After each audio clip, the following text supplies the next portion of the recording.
They say history is written by the victors, but what if the truth was buried with the fallen? Every secret leaves a trace, if you know where to look. This is The Broken Truth, decoding history, one broadcast at a time. The Broken Truth podcast, where history meets conspiracy. Every case tells a story, every story hides a lie.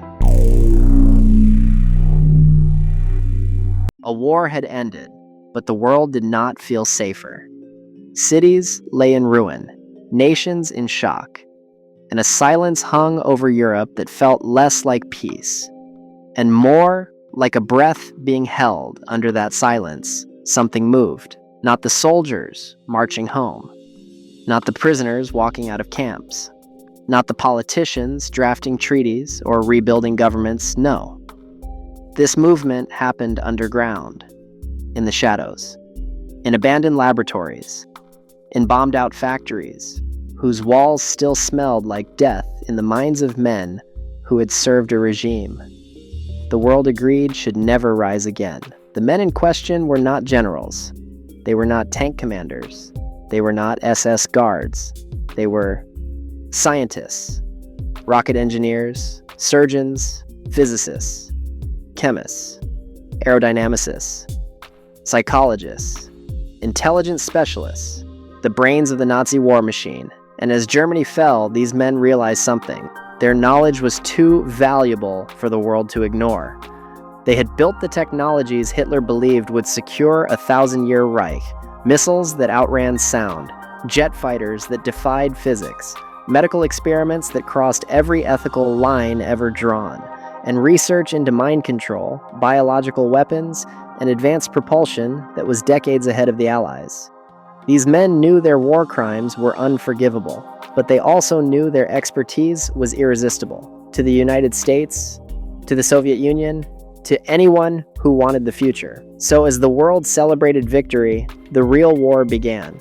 A war not fought with tanks or infantry, but with resumes, classified files, and paper trails. This is the secret story of how America, the nation that fought and bled to stop the Nazi regime, turned around and hired its architects. This is Operation Paperclip, hidden for decades, denied for years, and still partially classified today, because the truth isn't whole, it's broken. Welcome to the Broken Truth podcast. I'm your host, Garrett Greene, and today, we're diving into one of the most controversial intelligence programs in American history, a program that secretly smuggled over 1,600 Nazi scientists, engineers, doctors, and intelligence officers into the United States after World War II. A program that rewrote their pasts, erased their crimes, and built them new lives as American assets. A program that shaped NASA, the Manhattan Project's successors, Cold War aerospace, early CIA psychological warfare, Fort Detrick's Bioweapons division, MKUltra research, jet propulsion, UAP studies, and America's entire post-war military-industrial complex. This was not a small operation. This was not a mistake. This was not a handful of isolated cases. Operation Paperclip became the foundation of American Cold War dominance and the ethical compromise that still haunts our intelligence community today.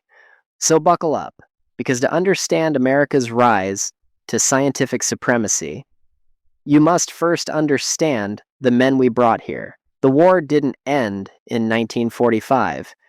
It simply changed laboratories. On May 8th, 1945, Germany officially surrendered. Nazi flags were pulled down. Allied troops marched through the remnants of a broken empire.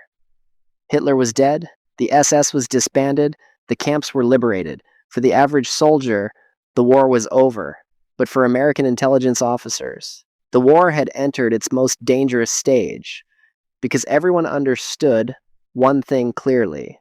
World War II had ended, but World War III was already loading in the chamber. The real prize of the war wasn't territory, it was knowledge.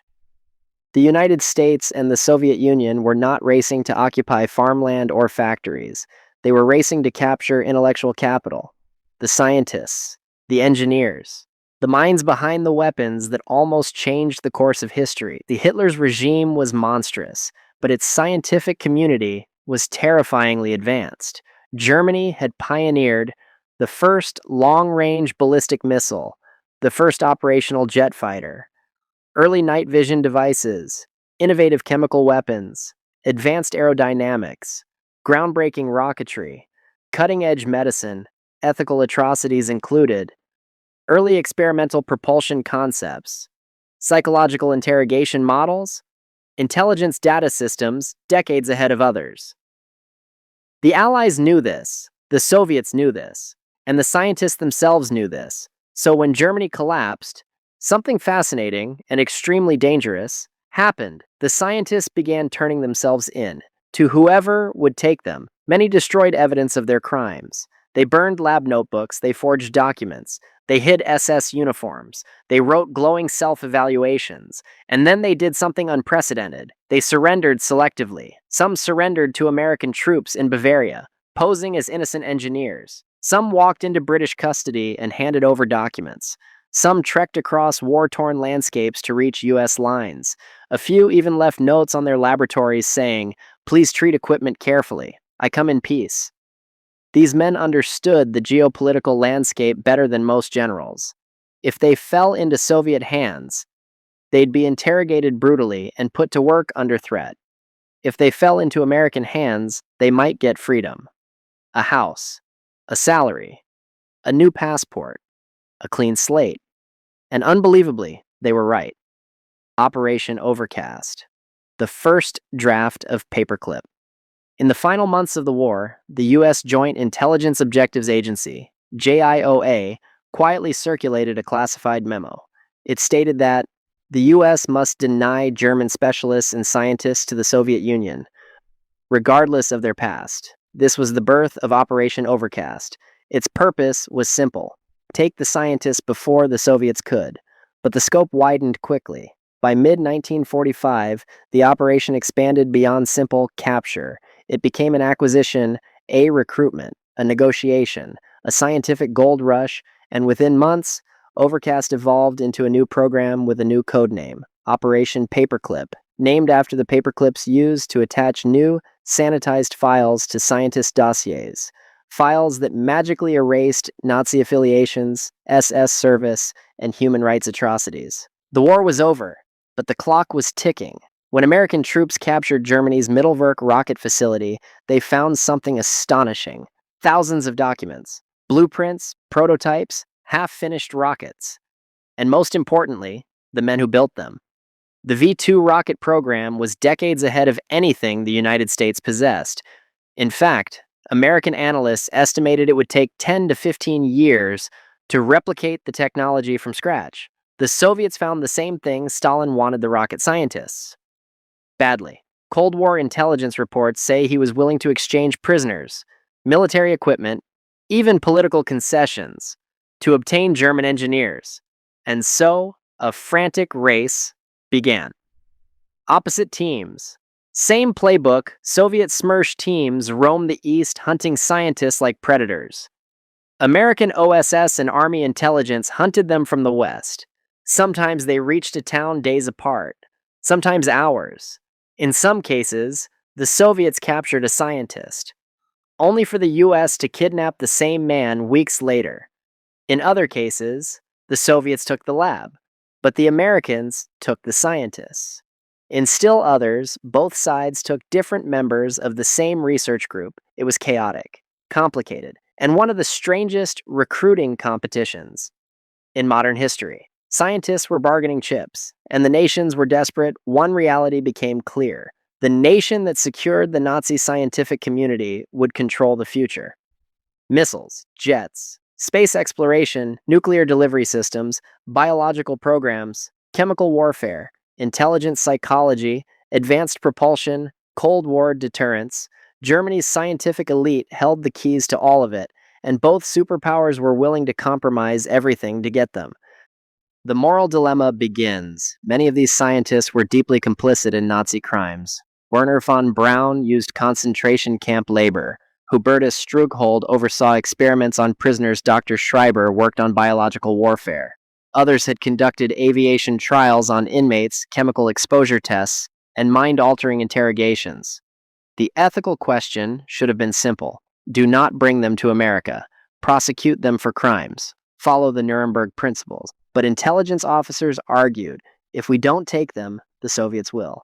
And that sentence would become the beating justification behind Operation Paperclip from generals, from CIA officers, from presidents, from historians.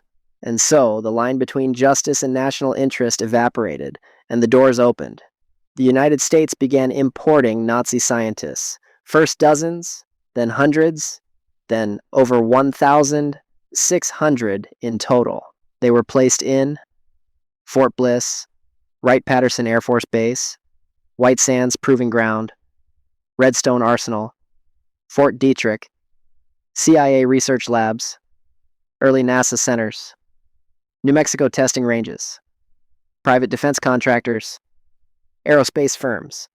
Their records were rewritten, their crimes were hidden, their Nazi affiliations were downplayed or deleted, and many became American citizens. Some became national heroes. Some received awards. Some appeared on magazine covers. Some led entire U.S. research programs. Operation Paperclip didn't just bring scientists into America. It rewired the nation's scientific DNA. As Germany collapsed, the U.S. military faced a realization it was not prepared for. They didn't know the full extent of what Nazi scientists had created.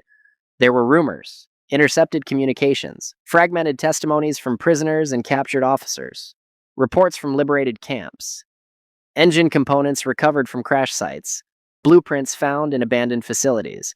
But the truth was far more disturbing.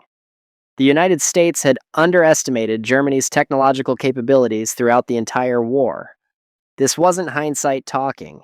This was written in the memos circulating through military intelligence in late 1944 and early 1945. The JCS 107/2 Memorandum, one of the earliest and most explosive documents outlining U.S. fears, was the Joint Chiefs of Staff memo titled Exploitation of German Specialists in Science and Technology. This memo didn't simply suggest it would be useful to acquire German scientists. It stated that America's future military supremacy depended on it. Direct quotes included phrases like, "The U.S. must secure German scientific knowledge at all costs. The specialists themselves are of more value than their documents. Denial to Russia is a primary objective." That final line became the unofficial slogan of the entire program. Deny the Soviets, no matter what. It didn't matter if a scientist had overseen forced labor, designed weapons that killed civilians, sworn loyalty to the SS, conducted medical experiments, assisted in racial purification research, exploited concentration camp prisoners. If their knowledge could aid the United States, they became an asset. The moral loophole.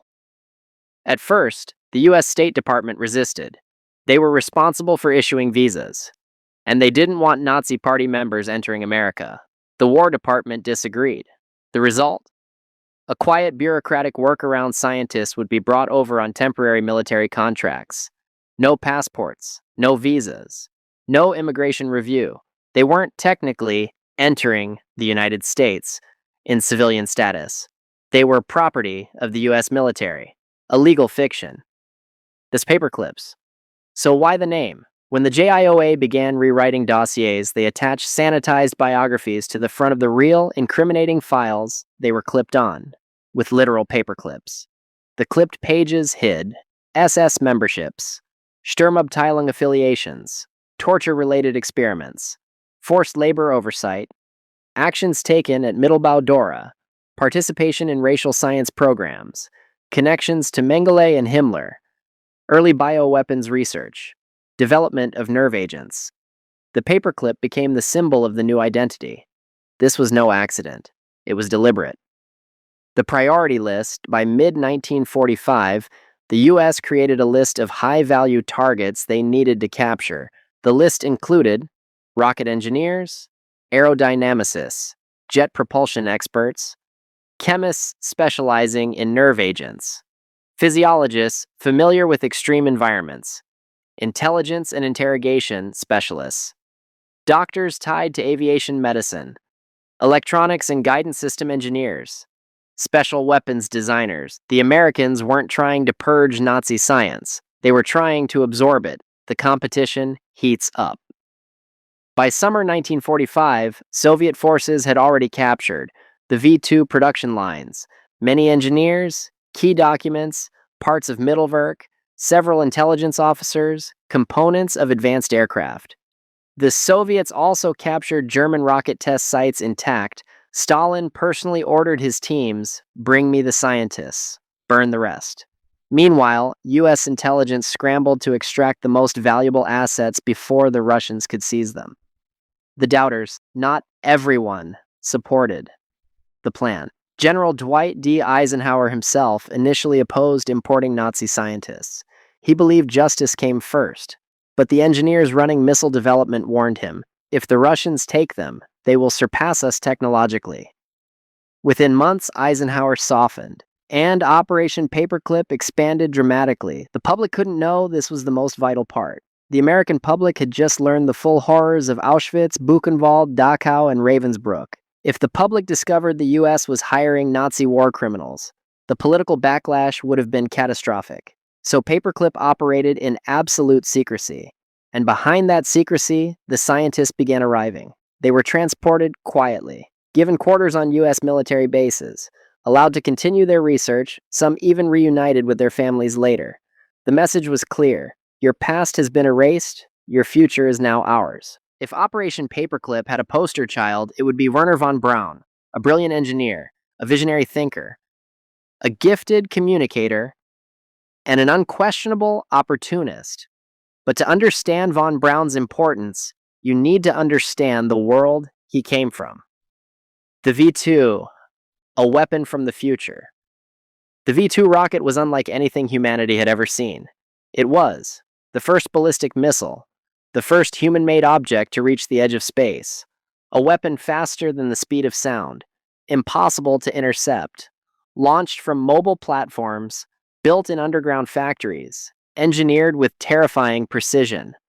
To the Allies, it felt like science fiction. To von Braun, it was just the beginning. He once said, "The V-2 was never intended as a weapon of war. It was a stepping stone to space." That statement is technically true, but morally bankrupt. The cost of his genius, von Braun's factory at Mittelbau-Dora, used concentration camp prisoners. These prisoners slept underground in tunnels, labored 12 to 16 hours a day, died from starvation, beatings, disease, were executed for sabotage, were hung from cranes as warnings, suffered chemical exposure, lived among corpses. Estimates say 20,000 prisoners died producing the V. 2 more people died building the rocket, then died from the rocket being launched. Von Braun claimed he had no authority over prisoner conditions, a claim historians later proved false. The surrender deal, as the war collapsed, von Braun gathered a group of his top engineers. They packed boxes of documents. They buried some in hidden caches. They burned others.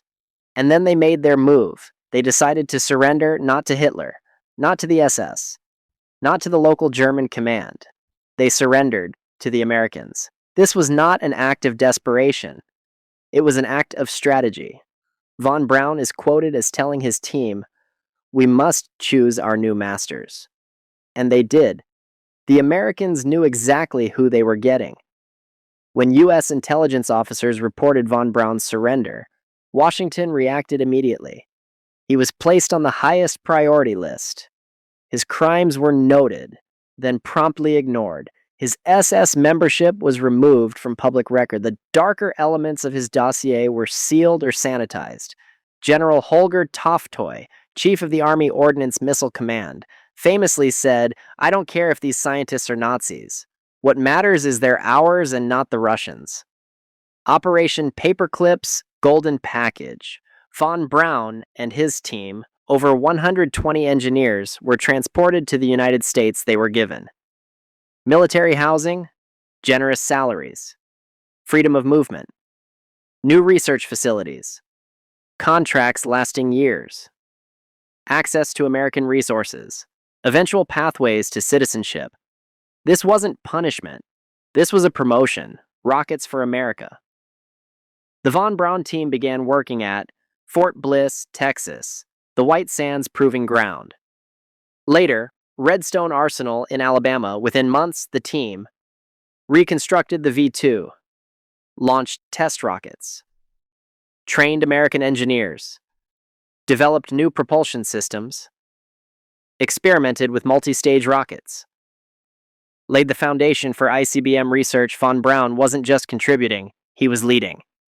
The public image makeover by the 1950s, Von Braun had fully transformed America's propaganda machine, polished him into a visionary, a pioneer, a space-age hero, a champion of science, a public icon for young engineers. He appeared in Life magazine, wrote books, and even starred in Disney educational films. The man who oversaw slave labor at Mittelwerk became the cheerful face of America's space dream. The Apollo connection. Von Braun became the creator of the Saturn V rocket. The machine that took humanity to the moon. Every moon landing was built on his designs, on his calculations, on his leadership. The Soviet Union understood this all too well. Their chief rocket engineer, Sergei Korolev, had once been imprisoned in a brutal Siberian gulag. Von Braun got Florida beaches and congressional accolades. Two geniuses, two countries, two drastically different moral pathways. The unanswered question: could America have won the space race without Von Braun? Most historians say no. The deeper question is, should America have placed him at the center of its scientific future? That's the dilemma at the heart of Operation Paperclip. Does technological progress justify moral compromise? And if so, where does the compromise end? Von Braun was the trophy of Paperclip, but he was only one piece. Behind him were hundreds more doctors, interrogation specialists, bioweapons researchers, psychologists, propulsion engineers, chemical warfare experts. Von Braun helped America reach space, but the rest helped build something very different: the Cold War's hidden machinery. When most people think of Operation Paperclip, they picture rocket engineers. But the darker half of the program, the half still redacted in many files, belongs to the doctors, not the kindly physicians performing checkups at military bases. Not the white-coated scientists doing benign medical research. No. These were men who had participated in some of the worst medical atrocities ever committed on human beings. Men tied to the concentration camp system. Men whose data came from torture, hypothermia, decompression, forced infections, freezing, sterilization, and chemical exposure. Yet somehow, they were welcomed into the United States, not as prisoners, not as war criminals, as employees. The Dachau experimenters, one of the most disturbing groups brought into the U.S., were doctors who conducted aviation-related experiments at Dachau.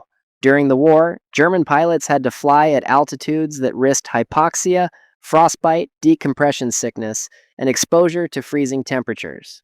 Rather than simulate these dangers ethically, Nazi doctors used concentration camp prisoners as test subjects. Their studies included altitude experiments, forcing prisoners into low-pressure chambers until their lungs ruptured; hypothermia trials, submerging prisoners in ice water until they lost consciousness or died; salt water experiments, giving subjects only salt water to determine dehydration survival time; freezing and rewarming trials, observing tissue decay from cold exposure. After the war, the U.S. military wanted data on human tolerance to extreme conditions: cold weather exposure, high-altitude physiology, G-forces, rapid decompression, aviation survival. And disturbingly, Nazi doctors possessed data sets that, though gathered immorally, were scientifically valuable. The moral nightmare. There was fierce debate among U.S. officials. Should medical data obtained through torture ever be used? Some military researchers argued If the victims suffered, their deaths should at least help prevent more deaths. Others warned that using the data legitimized the crimes, but top brass wanted results, and results came before ethics. Enter Hubertus Strughold, known today as the father of space medicine. Strughold's legacy is deeply controversial. During the war, he served as the director of the Luftwaffe's Institute for Aviation Medicine. This institute had connections to the horrific experiments at Dachau. Strughold denied any involvement. He claimed he didn't know what was happening in the camps. But post-war investigations found he supervised researchers who did perform these experiments. He approved budgets for human trials. His institute received data directly from Dachau. Several of his colleagues were executed for war crimes, yet Strughold was imported to the U.S. through Paperclip, placed in top research posts, and became foundational to NASA's medical program. He helped develop pressure suits, sealed cabin environments, oxygen systems, G-force studies, spaceflight physiology, survival protocols for astronauts. His work directly shaped Project Mercury and Project Gemini. The uncomfortable reality Strughold became a celebrated figure in American aerospace medicine, earning the Strughold Award, prestigious positions, deep respect across NASA and the Air Force, textbook authorship, leadership roles in space medicine growth. And yet much of his past wasn't properly exposed until the 1980s. NASA quietly retired the award. Museums removed his name, but the contributions remained embedded in aerospace medicine. This is the chilling truth of Paperclip. The US didn't just hire Nazi scientists.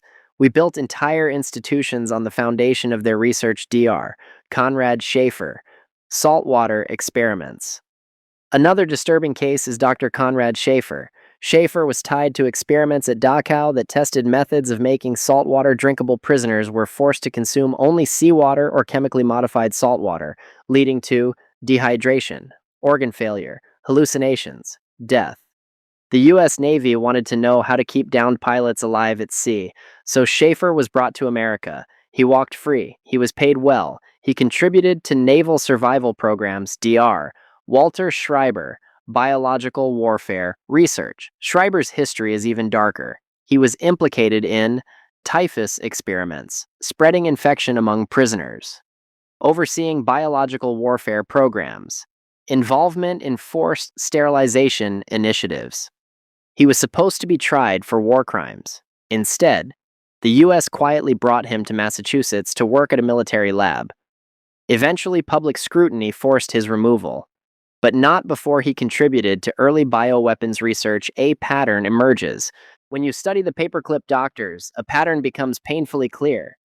Many had direct ties to atrocity. Many denied involvement despite overwhelming evidence. The U.S. overlooked everything because the science was valuable. Their research helped build U.S. aerospace, medical, and military infrastructure. These weren't fringe figures. They became the backbone of U.S. Cold War programs. And, as you'll see next, it wasn't just doctors, it was intelligence officers too. When Operation Paperclip began, the focus was rockets, then medicine, then advanced weapons. But by 1946, U.S. intelligence realized something. The Nazi intelligence apparatus was also incredibly valuable. The SS didn't just commit atrocities. They gathered massive amounts of intelligence, human networks, spy tradecraft, interrogation techniques, anti-Soviet infiltration, counterintelligence methods, psychological manipulation, domestic surveillance models. The U.S. didn't want the ideology, but it did want the methods, the Gehlen organization.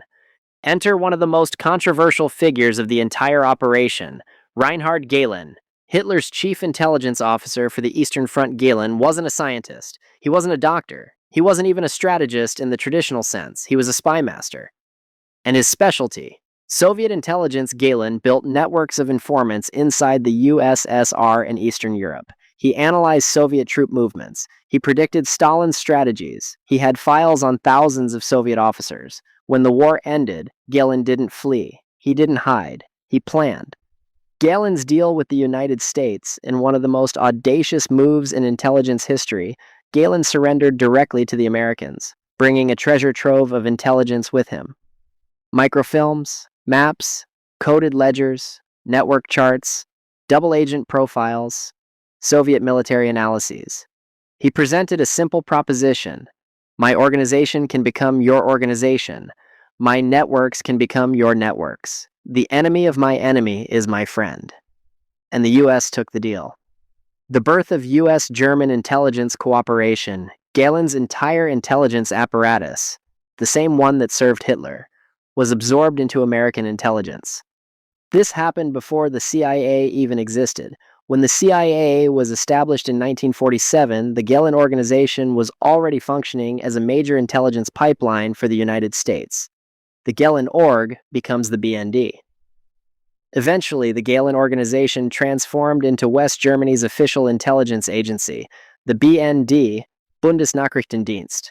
To this day, the BND traces its origins to a Nazi intelligence network protected and empowered by the United States. The moral cost.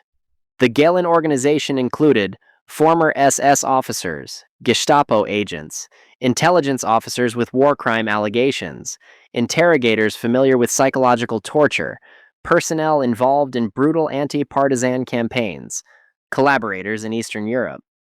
But because Galen was anti-Soviet, the US protected him, and by extension, protected the men who worked under him. This became a foundational pillar of Cold War intelligence. The CIA learns SS interrogation methods. Some of the interrogation models used by SS counterintelligence units found their way into early CIA manuals, the precursor programs to MKUltra, psychological operations in the Cold War, interrogation and counterinterrogation courses. These methods emphasized sensory deprivation, stress positioning, controlled sleep cycles, psychological breakdown strategies, deception and counter-deception, memory disruption, extreme isolation. While MKUltra is its own massive chapter, its roots can be found in the techniques absorbed from Nazi interrogators and intelligence officers. America built a new intelligence machine, using old parts.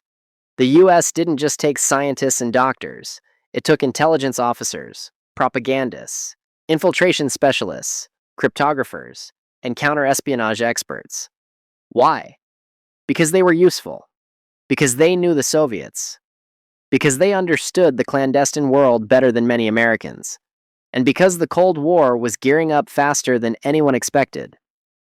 The Rhett problem, Washington faced the same moral dilemma it had with the scientists.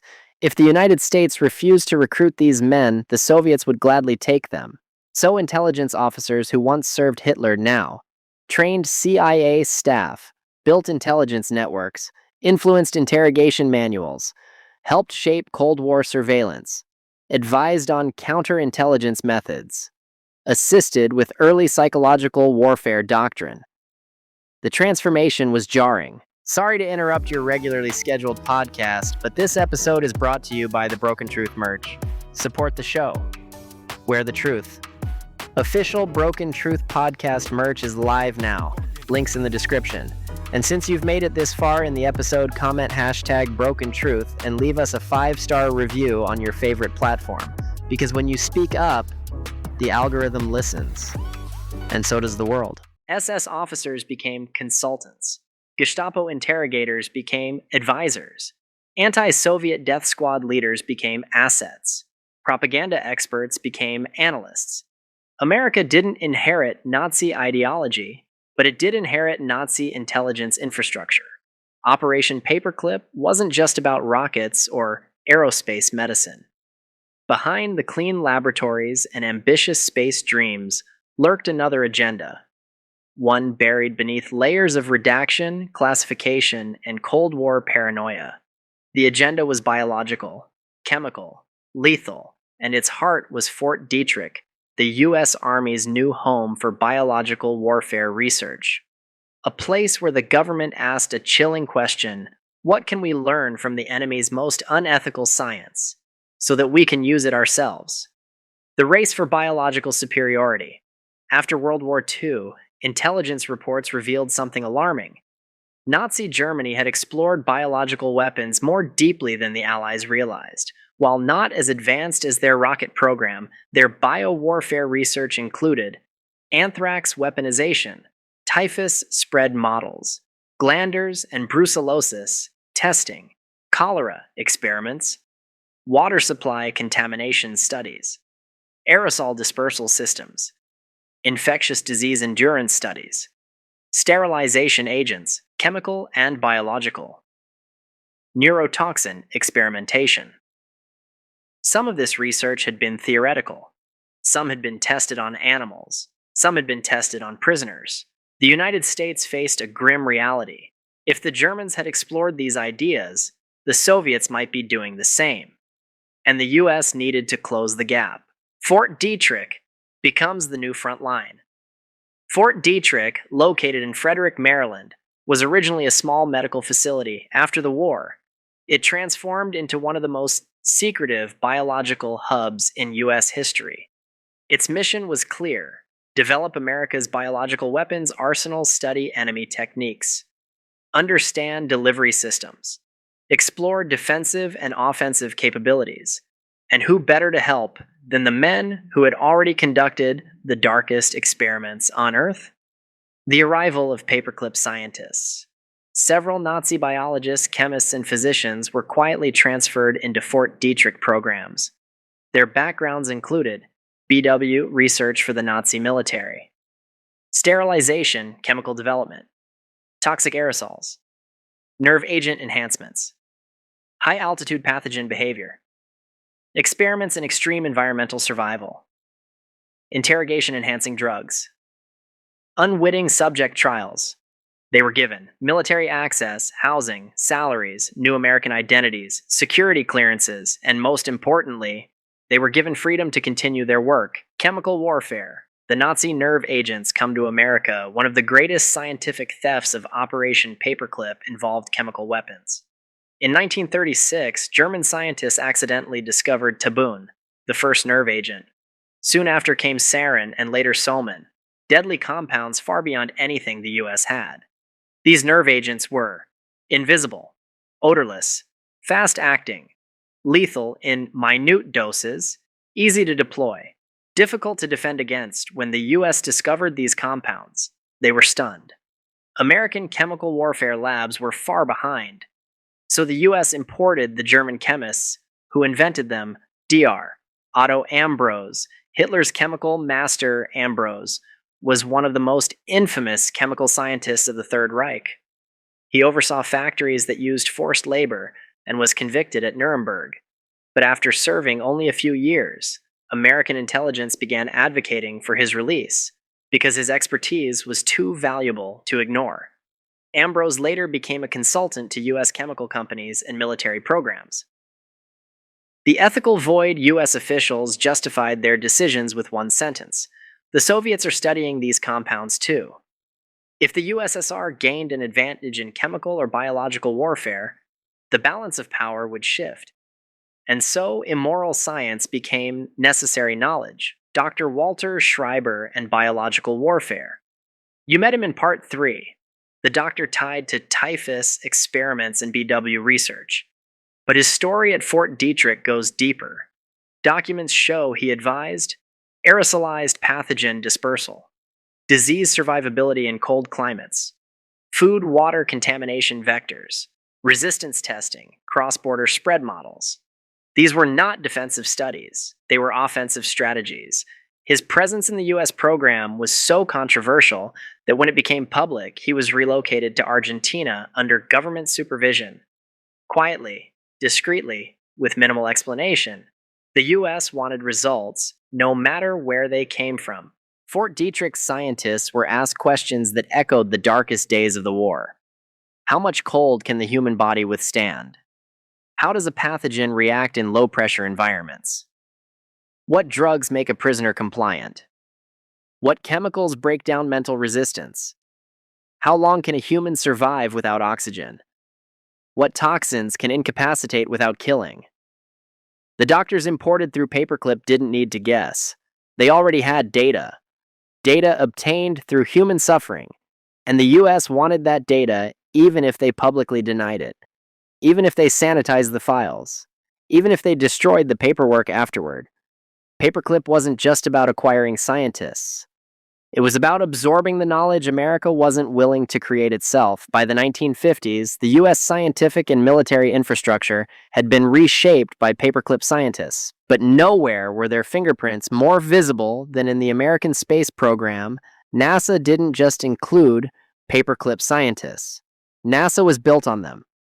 To understand this, you must understand the stakes. The Cold War was a technological race. Whoever controlled satellites, rockets, orbital platforms, intercontinental delivery systems, outer atmosphere surveillance, missile defense, deep space communication would control the 20th century. The US had fallen behind. The Soviets were aggressive. The arms race moved from land to air, and now into space, the shock of Sputnik. On October 4th, 1957, the Soviet Union launched Sputnik, the first artificial satellite. It beeped, it orbited, it humiliated the United States Americans. Panicked. Politicians panicked. The Pentagon panicked. Suddenly, rockets weren't just about exploration, they were about survival. Missiles could now carry nuclear warheads across continents. And the Soviets had beaten America using, ironically, German rocket research of their own von Braun's moment. For years after the war, von Braun had been pushing for a US space program, but military bureaucracy ignored him. Sputnik changed everything. Von Braun, once viewed with suspicion, became America's secret weapon. He was given resources, command, media approval, a public spotlight, full reign over rocket development. He assembled a team of German engineers, many brought through paperclip, and began designing a new generation of rockets. The Redstone program. The Redstone rocket became America's primary ballistic missile. It was von Braun's engineering, based on V2 concepts, using knowledge extracted from German blueprints, improved with US materials. Modernized for Cold War applications, Redstone would eventually launch. Explorer 1, America's first satellite, Mercury missions. Later spaceflight tests. The foundation was pure paperclip Project Mercury and the road to the moon. NASA was formally established in 1958, but the people who built it were already working. Wernher von Braun, Ernst Geissler, Walter Dornberger, Hermann Weidner, Eberhard Rees, Georg von Tiesenhausen, many others. They didn't just design rockets, they trained American engineers, wrote technical manuals, led flight simulations, designed guidance systems, planned orbital inserts, built test stands, invented propulsion advancements. American space dominance was literally constructed by paperclip personnel, the Saturn V, a Nazi-built moon rocket. This is the most controversial revelation. The rocket that took America to the moon, the Saturn V, was built by a team led by Wernher von Braun and staffed by German scientists whose careers began under the Third Reich without paperclip. The US likely would not have reached the moon in 1969. Which raises the uncomfortable truth. The greatest achievement in human exploration is tied directly to the darkest chapter in human history. The history books cleaned everything up. If you open a school textbook, you read, Wernher von Braun was a German-American rocket engineer who helped build NASA. A clean sentence, a sanitized sentence. What it does not mention is Mittelbau-Dora, slave labor, SS membership, forced labor deaths, rewritten biographies, sealed dossiers, paperclip involvement, ethical evasion, war crime accusations. NASA wasn't built in a vacuum. It was built with classified files, moral compromises, and desperate Cold War strategy. But the space race was only half the story. The technologies developed by the paperclip scientists also fed directly into ICBM programs, spy satellite systems, missile defense research, early UAP intelligence studies, psychological warfare modeling, MKUltra signals, the U-2 reconnaissance program. The Soviet Union's progress terrified the US operation. Paperclip was the shortcut. a morally compromised solution to existential fear. And this shortcut defined the Cold War. By the late 1940s, the United States had absorbed Nazi scientists into its rocket program, its medical research, and its bioweapons division. But there was another category of knowledge the US coveted: psychological control, interrogation dominance, behavioral manipulation, the breaking and rebuilding of the human mind. This wasn't new to the Nazis. The SS, the Gestapo, and the Luftwaffe had all experimented with ways to manipulate prisoners, extract information, and destabilize resistance not just through physical torture, but through psychological dismantling. And the CIA wanted that knowledge, because in the eyes of American intelligence, the Soviets were advancing too quickly. There were rumors, never fully confirmed, that the USSR was experimenting with psychoactive drugs, sensory deprivation, hypnosis, and conditioning. And so, the CIA launched one of the most disturbing programs in modern history, MKUltra, a program built in part on the foundation laid by Operation Paperclip: the denial, the acceptance. Officially, the United States claimed it did not want tainted Nazi psychological research. Unofficially, U.S. intelligence officers scoured Nazi interrogation manuals, recruiting specialists who understood breaking resistance, altering behavior, inducing compliance, sensory disruption, trauma-based leverage, forced dependency, disinformation through shock, sleep manipulation, drug-enhanced interrogation, false memory implantation. Nazi psychological research had one advantage the CIA couldn't replicate. It used thousands of unwilling human subjects. The data was disturbing. It was immoral. It was scientifically useful. In secret memos declassified decades later, CIA officials wrote phrases like, "Knowledge in this field is too valuable to be discarded." The origins of the data are regrettable, but the insights are significant. The Soviets may already have similar information. We cannot fall behind. This logic would fuel MKUltra for the next 20 years. The paperclip links to MKUltra.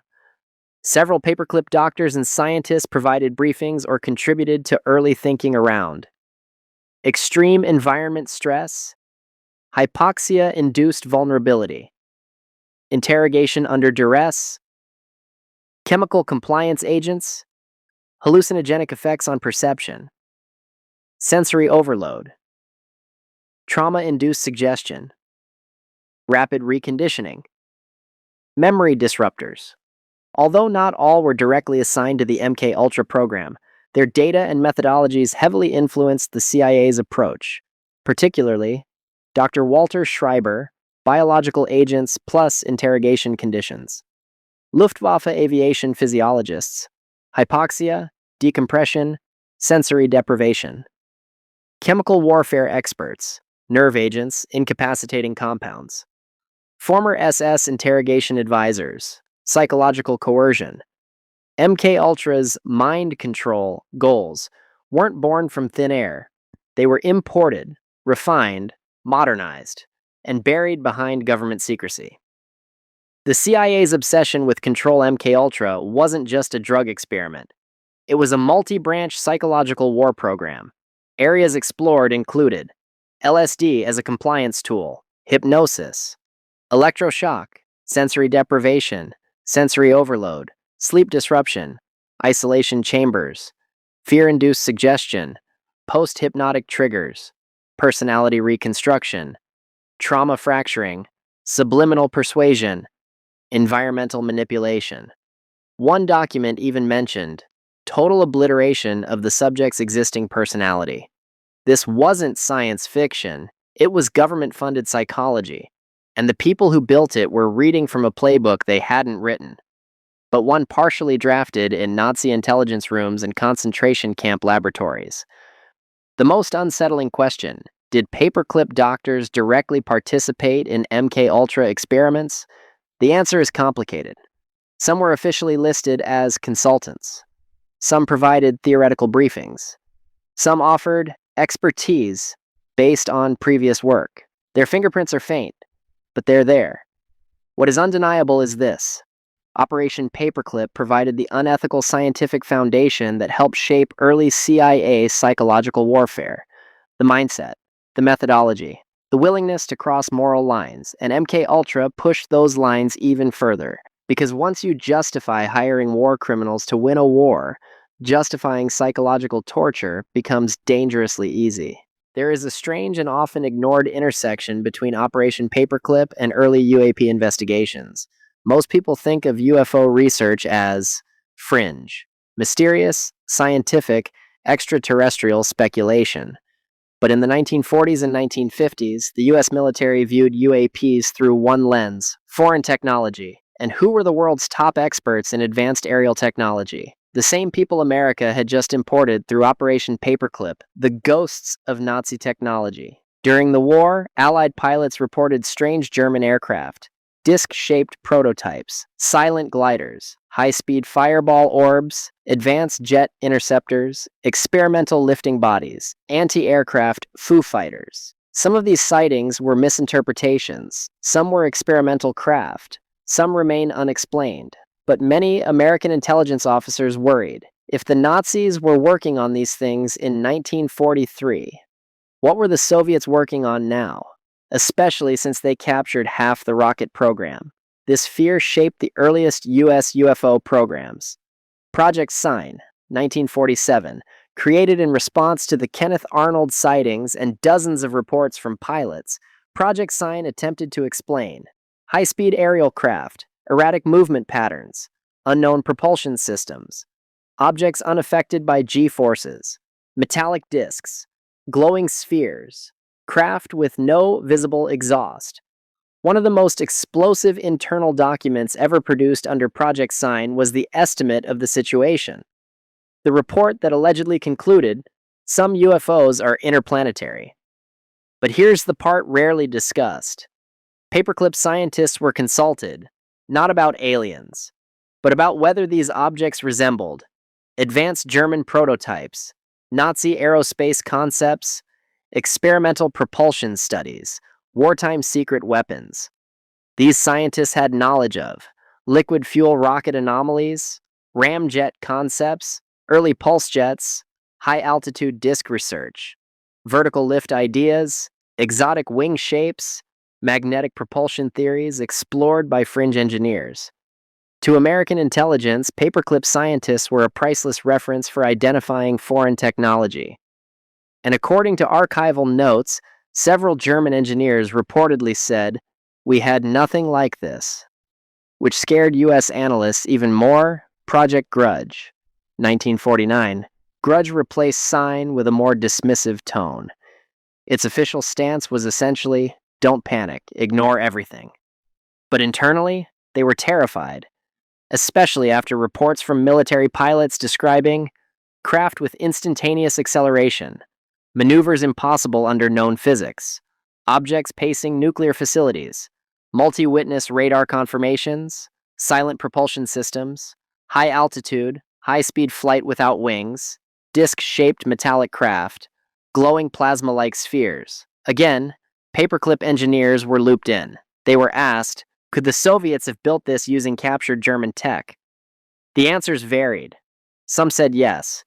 If the Soviets had captured the right engineers, others said no, that these objects were using principles far beyond wartime research. One internal Grudge memo states, some phenomena cannot be explained as Soviet or American aircraft. The Foreign Technology Division, FTD, Wright-Patterson Air Force Base, home of much of the Paperclip rocket research, also became home to the Foreign Technology Division. Its purpose? Analyze any object that might represent Soviet technological superiority. UAPs were included. This created an odd situation. The same German scientists who once built secret weapons for Hitler were now analyzing secret objects for America. This was the exact convergence the CIA and Air Force wanted: intelligence, engineering, aerospace, foreign technology analysis, advanced propulsion expertise, all under one roof, and the Nazi scientists imported through Paperclip became a core part of that analytical machine. The Nazi UFO myth vs. reality. There are two extremes: the fringe belief, Nazis built anti-gravity flying saucers. The mainstream dismissal. Nazis had no experimental aerial projects at all. The truth is somewhere in between. Nazi Germany did experiment with circular wing designs, vertical lift concepts, forward-swept wings, coal saucer prototypes, lenticular bombers, exotic wings, full body shapes, unconventional jet housings, aerodynamic disc models. But they did not build interstellar craft, nor did they create physics-defying saucers. However, the US intelligence community took these experiments seriously enough to ask the paperclip scientists about them for decades, because these men held the keys to Germany's most advanced wartime programs. And if something appeared in the sky that looked like it could have come from their labs, the Pentagon wanted to know. The UAP connection to Paperclip's legacy. The real connection between Operation Paperclip and UAP programs isn't aliens, it's fear. Fear that the Soviets had gained access to German concepts the US hadn't seen. Fear that advanced propulsion ideas were evolving behind the Iron Curtain. Fear that America's only advantage came from the men they had imported. This fear shaped Project Sign, Project Grudge, Project Blue Book, Air Intelligence Reports, the Early Foreign Technology Division, Cold War Radar Network Expansion, Aerospace Defense Posture, Compartmentalized Classified R&D. In other words, Operation Paperclip didn't just help build NASA. It helped build America's UAP response system, the same minds that built the Saturn V. Once assessed whether unidentified craft in U.S. airspace were Soviet weapons or something else entirely. By the time Operation Paperclip was fully in motion, the United States found itself walking a moral tightrope, one that stretched directly over the ashes of Nuremberg. The Nuremberg trials were supposed to be the moment the world stood up and said, "Never again. Not this. Not these crimes. Not this version of humanity." It was the moment where civilization drew a line in the sand. But behind the scenes, that line was being erased as quickly as it was drawn, because the United States had already decided some Nazis were too valuable to punish. And that decision created a fracture between what America said it valued and what it actually chose to value. The Nuremberg Principles were supposed to guide the world. The Nuremberg Principles established that war crimes must be punished. Crimes against humanity have no statute of limitations. Following orders is not a defense. Individuals are responsible for atrocities, regardless of rank. Medical experimentation on unwilling subjects is criminal. Participation in genocide is indefensible. These principles were the moral foundation of the post-war world. The United States helped write them, but Paperclip shattered them. The dual operations. As Nuremberg judges read the charges against Nazi leaders, another group of U.S. officials was busy, forging documents, cleansing files, replacing biographies, hiding SS affiliations, scrubbing war crime details, approving visas under false identities, fast-tracking clearances, relocating families to the U.S., destroying incriminating reports. The same week, one Nazi doctor was sentenced to death for human experimentation. Another Nazi doctor was being flown into America to join a military research facility. The contradiction was staggering. You could stand with one foot in the courtroom, listening to the prosecution describe unspeakable crimes, and with the other foot in an office where memos were being sent saying, "Approved. Candidate possesses significant scientific value." The ethical loophole. The U.S. government justified Paperclip using a single argument: we need them more than we need moral consistency. The reasoning went like this: the Soviets will take these scientists if we don't. The Soviets may already be ahead in rocketry, psychology, or bioweapons. We can't allow our enemies to gain an advantage. National security comes before moral purity. In short, ethics were optional. Power was mandatory. The Cold War didn't just shape U.S. foreign policy. It redefined American morality. The national security shield. Whenever concerns arose about importing war criminals, officials used the same phrase, "in the interest of national security." It was the magic password, the cloak that hid all sins, the justification that made everything permissible. It protected von Braun, Strughold, Schreiber, Dornberger, Galen, numerous SS officers, dozens of doctors tied to concentrationslager experiments, hundreds of engineers who used forced labor. And once national security was invoked, all objections, ethical, legal, or moral, were dismissed. The winners and the losers, the real tragedy is not simply that Nazi scientists were hired, it's who replaced them as the criminals. Because while the masterminds of torture, slave labor, and human experimentation were being flown to the US, millions of ordinary German soldiers, civilians, and refugees faced starvation, displacement, imprisonment, denazification tribunals, work camps, political surveillance. The message from the US was clear. If you were an ordinary German, you will be punished. If you were a brilliant Nazi, we will reward you. The victims were erased twice. The people tortured in laboratories like Dachau, Ravensbrück, and Mauthausen, many of them Jews, Poles, Russians, Roma, prisoners of war, and political prisoners, were killed once by the Nazis. They were killed again when their torturers were welcomed into American labs. When Nazi medical data was used in US research papers, the victims were not named. The atrocities were not acknowledged. The suffering was not memorialized. The ethics were not debated publicly. Everything was buried. To acknowledge where the data came from would expose the hypocrisy. So the US buried not only the crimes, but the victims themselves. The paperclip paradox, here is the uncomfortable truth. Operation Paperclip helped America win the Cold War. It also betrayed the very principles America claimed to stand for. Both things are true. Both things matter. Both things coexist in the same historical moment. And this paradox shaped the next 70 years of American intelligence policy.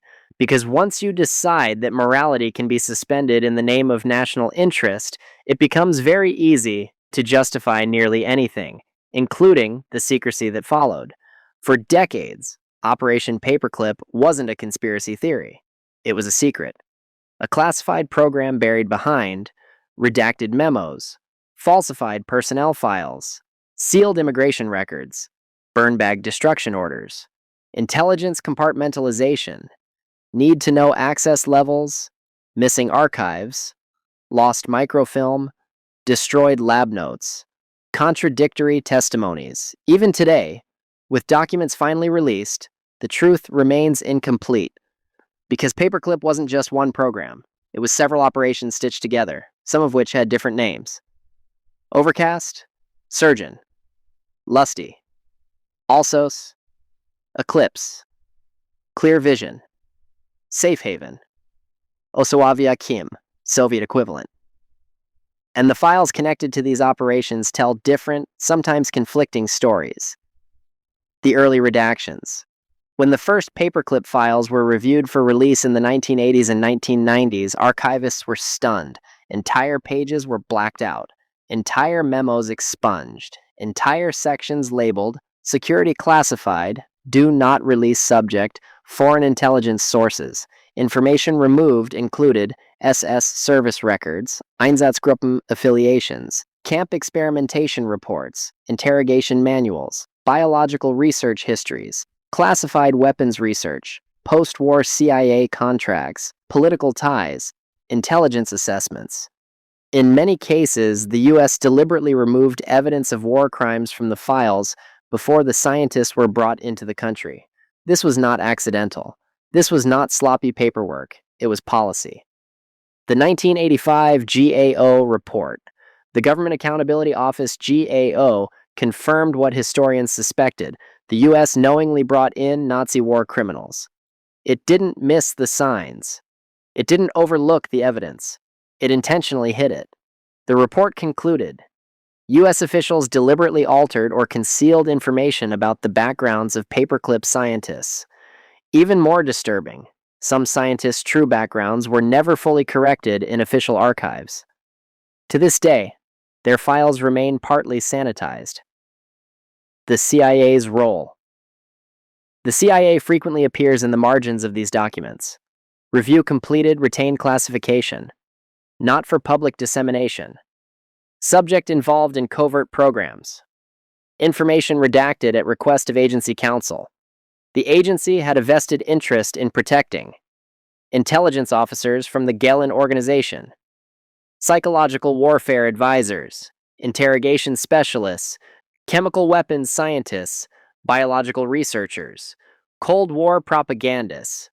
Many of these individuals later participated in MKUltra, Artichoke, Bluebird, the U-2 program, the early NSA expansion, foreign technology assessment, Cold War psychological operations. Revealing their pasts would have undermined decades of covert work, so their histories stayed buried. The Air Force and NASA cover-ups. The Air Force redacted crash reports involving paperclip engineers, foreign technology assessments, UAP analysis contributions, accident investigations at White Sands, propulsion research notes. NASA redacted internal disciplinary documents, early Saturn V design memos, personnel disputes, internal ethics concerns raised about von Braun's past, early medical research records. NASA, as late as the 1990s, continued to downplay paperclip involvement, even though half its early engineering staff came through the program. The files that are still classified. Even now, nearly 80 years later, some paperclip-related records remain sealed. What could still be hidden? Historians suspect names of scientists who worked on classified weapons, still in use psychological warfare advisors who influenced MKUltra, engineers tied to foreign technology and UAP programs, bioweapons research with data considered too disturbing to release intelligence officers from the SS, whose networks fed early CIA operations, data obtained from human experiments the government does not want tied to US programs, material that reveals how deeply wartime atrocities were integrated into American R&D. The reluctance to release these files isn't about protecting the scientists. They're all dead. It's about protecting institutions, because if the full truth came out, America would have to confront a disturbing question. How much of our modern scientific and military power was built on a foundation of immorality? The history that still lives in the shadows, even with thousands of pages declassified, the story feels incomplete. There are gaps, missing memos, destroyed microfilm, contradictory reports, files marked withdrawn, handwritten notes with names scratched out, lab notebooks that inexplicably disappeared, shipping manifests erased from military logs, immigration records altered years after the fact. Paperclip wasn't a clean operation. It was messy, chaotic, improvised, intentionally obscured and protected by the highest levels of secrecy. The truth wasn't simply hidden, it was curated. History rarely moves in straight lines. It moves in spirals, echoes, patterns that repeat in new forms. Operation Paperclip is not just a historical event. It is a blueprint, a reflection, and in many ways, a prophecy. Because what the United States did after World War II created consequences that still shape the world we live in today. Some consequences were strategic, some scientific, some moral, and some still classified. Let's look at the legacy from every angle. There is no way around this. Operation Paperclip helped America win the Cold War. It accelerated American dominance in aerospace, rocketry, satellite technology, missile development, space exploration, advanced medicine, high-altitude physiology, Cold War bioweapons programs, chemical warfare, psychological research, foreign technology assessment. Without Paperclip, there is no NASA as we know it. The moon landing is delayed, perhaps by decades. The US may not surpass the Soviets in ICBM capability. The early space race goes differently. American aerospace engineering is significantly weaker. These are not excuses, they are outcomes. It is possible for something to be strategically successful and morally disastrous at the same time. Paperclip forced the United States to confront a truth most nations prefer to ignore. If morality and national security collide, national security wins. When the US hired SS intelligence officers, Lalzir Nazi physicians, war crime-linked psychologists, Alon forced labor engineers, chemical weapons chemists, biological warfare doctors. It set a precedent. We will work with evil if evil is useful. This precedent would influence CIA coups, Cold War interventions, MKUltra, Project Phoenix, Vietnam-era operations, psychological warfare programs, foreign regimes supported for strategic reasons, black budget R&D, drone warfare. Modern intelligence alliances, Paperclip wasn't just a moment. It was a turning point in American ethics, a quiet surrender, a message that echoed through the next 70 years of policy. Paperclip created the modern intelligence infrastructure. The Galen organization didn't just feed the CIA, it shaped it. The SS tradecraft absorbed by the US became part of interrogation manuals, early CIA black sites, Cold War counterintelligence, psychological coercion studies, behavioral manipulation, interrogation training, clandestine networks in Europe, the stay-behind programs of NATO.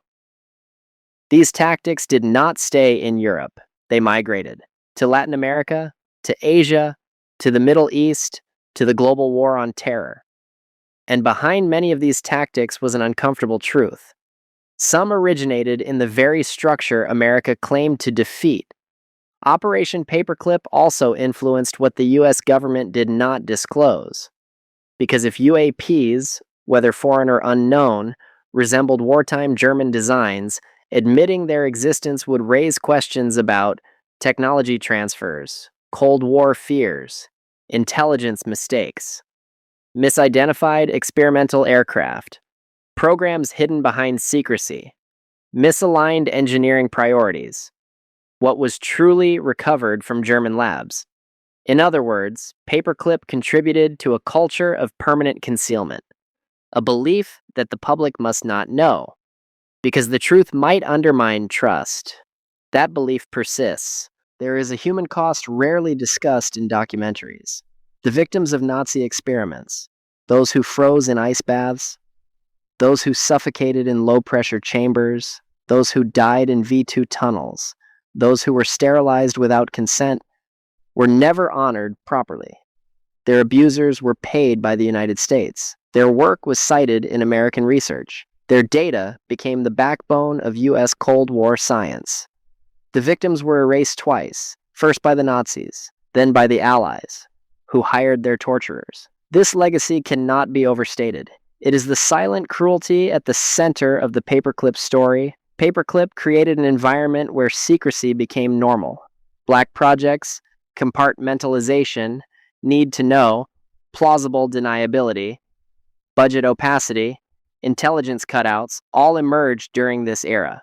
Because if the US was willing to hide war criminals in its military labs, it was willing to hide anything. This mindset birthed Area 51, early stealth aircraft programs, U-2 development, SR-71 programs, nuclear delivery R&D, CIA shell companies, Cold War psychological ops, classified biological research, foreign technology exploitation units. Paperclip wasn't just a program. It was the prototype of the modern American deep state infrastructure. It's easy to criticize Paperclip from the safety of hindsight. It's harder to admit. We live in a world built by it. Our rockets, our satellites, our missile systems, our space program, our intelligence networks, our cyber defense, our Cold War victory. Paperclip influenced all of it. And so, we sit in a tragic paradox. To condemn Paperclip is to condemn much of the technological success that defines the modern world. To defend Paperclip is to defend an unforgivable moral betrayal. There is no simple answer. There is only a broken truth. Operation Paperclip was never just a program. It was a deal. A bargain made in the shadows. A trade of morality for momentum. Justice for intelligence. Ethics for advantage. A deal that helped America become the most powerful nation on earth. And a deal that forever stained the soul of that power. Because in the end, The war didn't truly end in 1945. It simply moved laboratories from the Reich to the desert, from underground bunkers to American military bases, from the ruins of Europe to the launch pads of NASA. And that question, that terrible question, still hangs in the air. If winning requires becoming like the enemy, did we really win it all? Because the truth isn't whole, it's broken. If you want the version of this story I wasn't allowed to tell on the public feed, the version that includes the alleged Antarctica connection, rumors of exotic propulsion research, how Paperclip intersected with CIA drug routes, unconfirmed claims of Nazi special weapons seized by US forces, the missing scientists who never made it to America or the USSR, the underground labs that stayed operational well after the war, the psychological profiles CIA created on certain Paperclip recruits, and the strangest classified allegations of all. Then join the Broken Truth Inner Circle on Patreon. It's the unredacted version, the version for people who don't look away. In a world built on hidden histories and half-truths, we've only just begun to peel back the layers. Because what you've heard tonight was never meant to be known, but you were meant to find it. If you're ready to go deeper, leave us a review, comment your thoughts, share this episode, and step inside the archives. Join the inner circle, where the real evidence is kept. This is the broken truth, because the truth isn't whole, it's broken.